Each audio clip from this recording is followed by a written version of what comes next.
Halo, selamat datang di channel saya. Hari ini saya akan menjelaskan tentang reverse stock split, yaitu merupakan kebalikan dari stock split. Nah, untuk teman-teman yang belum tahu apa itu stock split, bisa dilihat di video saya sebelumnya. Udah saya taruh linknya di bawah, di deskripsi di bawah. Baik, kita masuk ke bagian definisi terlebih dahulu. Reverse stock split ini adalah penggabungan nilai nominal saham oleh perusahaan yang membuat jumlah saham yang beredar jauh lebih sedikit. Nah, seperti yang saya katakan sebelumnya, bahwa reverse stock split ini adalah kebalikan dari stock split, di mana stock split itu disebut adalah pemecahan nilai nominal saham oleh perusahaan yang membuat jumlah saham yang beredar itu jauh lebih banyak. Nah, di sini untuk reverse stock split, kebalikannya yang mana penggabungan nilai nominal saham, tujuannya sendiri adalah untuk agar jumlah saham yang beredar itu jauh lebih sedikit. Nah, untuk ilustrasinya sendiri itu, teman-teman bisa bayangin, teman-teman tuh lagi pegang uang Rp1.000 sebanyak 10 lembar.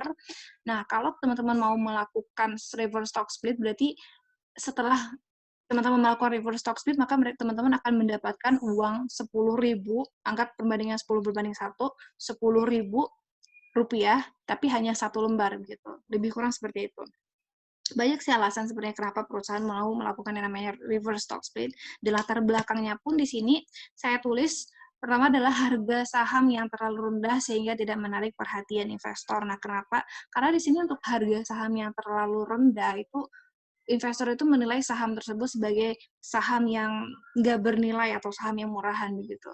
Nah, tujuannya perusahaan melakukan reverse stock split, pertama itu perusahaan ingin mengurangi jumlah lembar saham yang beredar yang dapat meningkatkan EPS atau earning per share. Nah, kenapa?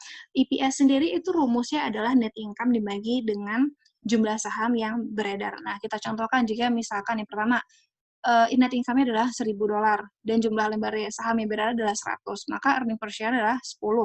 Nah, misalkan kalau kita melakukan reverse stock split, kita tarik 50 saham yang kita punya, dan itu maka akan menyisakan 50 saham beredar. Berarti setelah reverse stock split, net income kita yang tadinya $1.000 dibagi dengan 50 jumlah lembar saham yang beredar, berarti EPS kita adalah 20.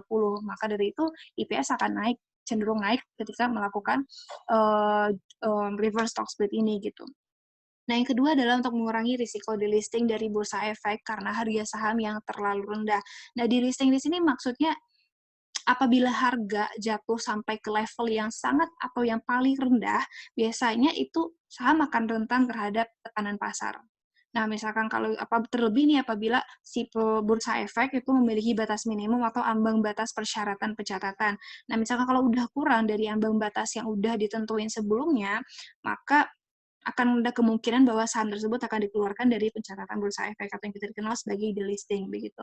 Dan yang ketiga adalah mengurangi jumlah pemegang saham. Make sense ya, karena jumlah saham yang beredaran itu jauh lebih sedikit, maka jumlah pemegang sahamnya pun akan jauh lebih sedikit. Yang terakhir adalah untuk memulihkan harga saham dan untuk menarik investor. Nah, kita masuk ke contohnya dulu. Di sini saya tulis, pertama itu sebuah perusahaan memiliki 100.000 lembar saham, di mana harganya itu per lembar adalah Rp1.000. Nah, perusahaan melakukan reverse stock split dengan perbandingan 2:1. Nah, maka jumlah saham saat ini setelah melakukan reverse stock split itu akan menjadi 50 lembar. Kenapa? Karena kita menggunakan perbandingan 2:1. Yang tadinya 100.000 lembar, setelah reverse stock split akan menjadi 50 lembar. Dan harganya pun akan menjadi mahal, yaitu menjadi 2.000 per lembarnya. Nah, di sini bedanya sebelum perusahaan melakukan reverse stock split dan setelah reverse stock split, sama seperti sebelumnya untuk stock split, hanya jumlah lembar saham yang beredar dan harga per lembar sahamnya aja yang berbeda, sedangkan untuk nilai perusahaan atau kapitalisasinya pun tetap sama, begitu.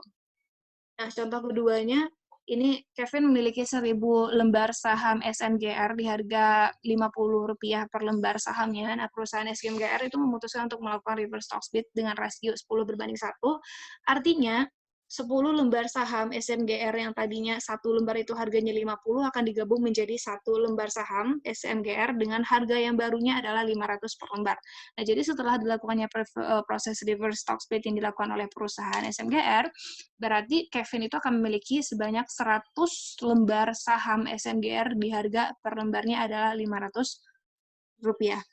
Nah, bedanya untuk perusahaan sebelum melakukan reverse stock split, maksudnya saham yang dipunyai oleh si Kevin sebelum dilakukannya stock split dengan setelah, itu tetap yang berubah itu adalah jumlah lembar sahamnya yang sebelum dia punya 1.000 lembar dan sekarang mempunyai 100 lembar di harga per lembarnya adalah Rp500, tapi untuk nilai pas perusahaannya itu tetap sama.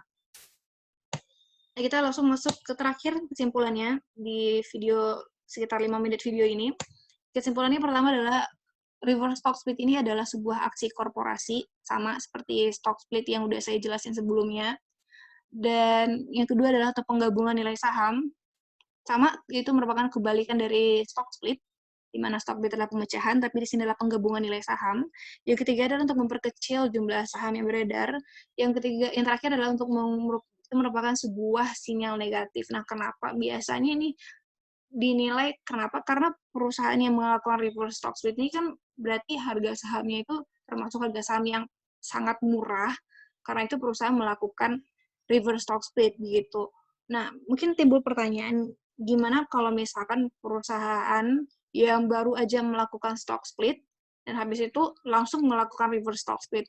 Kalau seperti itu bisa dinilai berarti perusahaannya itu nggak bijaksana gitu atau nggak belum terlalu melakukan perhitungan yang matang terhadap aksi korporasi yang mereka lakukan, atau bisa dibilang nggak terlalu dewasa untuk memilih aksi korporasi yang mau mereka ambil gitu sebagai perusahaan begitu. Nah, untuk informasi lebih lanjut tentang reverse stock split ini teman-teman bisa banyak sih sebenarnya sumber di internet ataupun di channel-channel yang lainnya. Teman-teman bisa memperkaya ilmu teman-teman dengan membaca ataupun menonton video-video tentang aksi korporasi dari perusahaan. Oke, baik. Saya rasa itu untuk reverse stock split pada hari ini. Untuk selanjutnya saya akan membahas tentang buyback. Jadi terima kasih, sampai jumpa di video selanjutnya.